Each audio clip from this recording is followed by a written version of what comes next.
नमस्कार, आप देख रहे हैं केएच लाइव हिमाचल और मैं हूं आपके साथ पूजा राजपूत।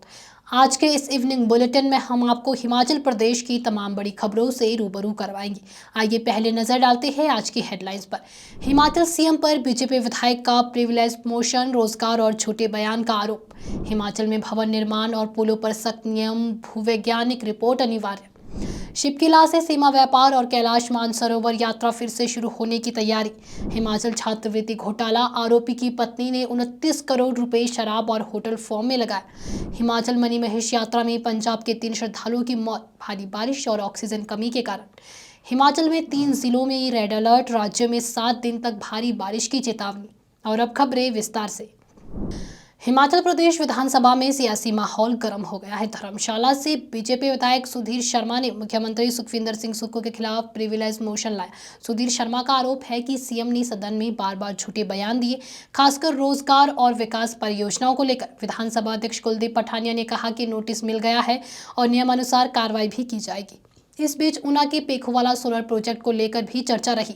बीजेपी विधायक विक्रम ठाकुर ने भ्रष्टाचार के आरोप लगाए, जबकि सीएम सुक्खू ने कहा कि प्रोजेक्ट की डीपीआर केंद्र ने बनवाई है और जांच सीबीआई कर रही है। उन्होंने कहा कि यदि सबूत है तो एफआईआर दर्ज कराई जाए। हिमाचल प्रदेश में अब मकान बनाने के लिए पक्की जमीन और भूवैज्ञानिक की रिपोर्ट अनिवार्य होगी। आपदा से जुड़े हालिया अनुभवों को देखते हुए कैबिनेट सब कमेटी ने सरकार को ये सिफारिशें सौंप दी है। सरकार ने नदी नालों से उचित दूरी पर भवन निर्माण को भी अनिवार्य किया है। प्रदेश में बेहतर तीप निर्माण और कमजोर ढांचे के कारण जान माल और करोड़ों का नुकसान हुआ है। इस बीच लोक निर्माण विभाग को केंद्र सरकार ने आपदा प्रभावित इलाकों में 38 बेली ब्रिज और नए आरसीसी पुल बनाने के लिए 30 करोड़ रुपए भी जारी किए हैं। मंडी, शिमला, कुल्लू, किन्नौर और ऊना जिलों में इन पुलों का काम शुरू होगा। प्रभावित क्षेत्रों में डोजर और जेसीबी भी लगाए गए हैं और अधिकारी प्रतिदिन रिपोर्ट देंगे। लोक निर्माण मंत्री विक्रमादित्य सिंह ने कहा कि पुलों की मरम्मत और नए पुलों की स्थापना प्राथमिकता पर है, ताकि जनता सुरक्षित ढंग से आवाजाही कर सके।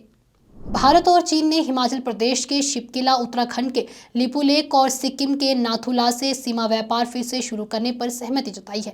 यह व्यापार कोविड-19 के कारण 2020 से बंद था। विदेश मंत्री डॉक्टर एस जयशंकर ने हिमाचल सरकार को इस बारे में पत्र लिखकर जानकारी दी। इसके साथ ही 2026 से कैलाश मानसरोवर और गंगरेन पोछे की तीर्थ यात्रा भी शुरू करने और इसके विस्तार पर चर्चा चल रही है। शिपकिला मार्ग के खुलने से हिमाचल में पर्यटन, सांस्कृतिक आदान प्रदान और आर्थिक विकास के नए रास्ते खुलने की उम्मीद है। मुख्यमंत्री सुखविंदर सिंह सुक्खू ने केंद्र सरकार का आभार भी व्यक्त किया है। हिमाचल प्रदेश के बहुचर्चित छात्रवृत्ति घोटाले में सीबीआई ने बड़ा खुलासा किया है।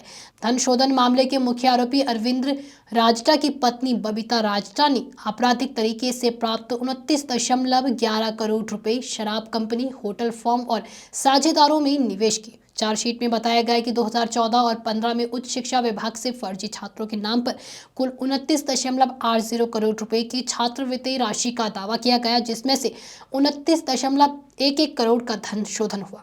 बबीता ने एएमएस एजुकेशन ग्रुप में अपनी हिस्सेदारी से राशि निकालकर अपने देवर और भाभी की कंपनी में निवेश किया। सीबीआई ने 9 एफडी और 5 बैंक खातों को फ्रीज कर दिया है और अदालत ने बबीता की डीफ्रीजिंग याचिका खारिज कर दी है, क्योंकि इससे जांच में बाधा उत्पन्न हो सकती है। हिमाचल प्रदेश के मणि महेश में बीती रात और आज सुबह 3 श्रद्धालुओं की मौत हो गई है। मृतकों में से 2 पठानकोट के 18 वर्षीय अमन और 18 वर्षीय रोहित और गुरदासपुर के 26 वर्षीय अनमोल शामिल है। सभी की मौत यात्रा के दौरान ऑक्सीजन की कमी के कारण हुई है। शव पोस्टमार्टम के लिए भरमौर भेजे जा रही है और परिजनों को सूचित भी कर दिया गया है। माउंटेनियरिंग और एनडीआरएफ की टीमों ने शवों को भरमौर तक लाने का काम भी शुरू कर दिया है। स्थानीय प्रशासन ने भारी बारिश और सुरक्षा कारणों से मणि महेश यात्रा पर अस्थायी रोक लगा दी है। पठानकोट भरमौर नेशनल हाईवे कई जगहों पर लैंडस्लाइड के कारण भी बंद है, जिससे यात्री फंसे हुए हैं। इस साल अब तक मणि महेश यात्रा में 14 श्रद्धालुओं की जान जा चुकी है, मुख्य रूप से ऑक्सीजन की कमी और यात्रा के दौरान हादसों के कारण। हिमाचल प्रदेश में 30 घंटे से भारी बारिश हो रही है। लाहौल स्पीति के शिंकुला दर्रा में बीती रात में सीजन की पहली बर्फबारी भी दर्ज की गई है। इस बीच मौसम विभाग ने आज कांगड़ा, चंबा और मंडी जिलों में भारी बारिश का रेड अलर्ट जारी कर दिया है। ऊना, हमीरपुर, बिलासपुर और कुल्लू में ऑरेंज, शिमला व लाहौल स्पीति में येलो अलर्ट है। अगले कल यानी 26 अगस्त को भी चंबा और कांगड़ा में रेड अलर्ट की चेतावनी दी गई है। इसे देखते हुए चंबा जिला प्रशासन ने मणिमहेश यात्रा को स्थगित कर दिया है। प्रदेश में 25 से 31 अगस्त तक भारी बारिश की संभावना है। बीते 24 घंटों में कई इलाकों में 60 से 190 मिलीमीटर तक बारिश दर्ज की गई है। शिंकुला दर्रा में बर्फबारी और लैंडस्लाइड के कारण कई जगह मार्ग भी बंद है। इस मानसून सीजन में अब तक प्रदेश में 303 लोग अपनी जान गंवा चुके हैं, 360 घायल और 37 लापता है। हजारों घर, दुकानें और पशुधन को भी नुकसान पहुंचा है। मुख्यमंत्री सुखविंदर सिंह सुक्खू और जिला प्रशासन ने लोगों से नदी नालों और भूस्खलन संभावित क्षेत्रों से दूर रहने, आवश्यक होने पर ही यात्रा करने और सतर्क रहने की अपील की है। तो ये थी प्रदेश की कुछ तमाम बड़ी खबरें। अगर आपको हमारा बुलेटिन पसंद आया हो तो हमारे बुलेटिन को लाइक, कमेंट, शेयर और हमारे फेसबुक पेज केज लाइव हिमाचल को फॉलो अवश्य करें। धन्यवाद।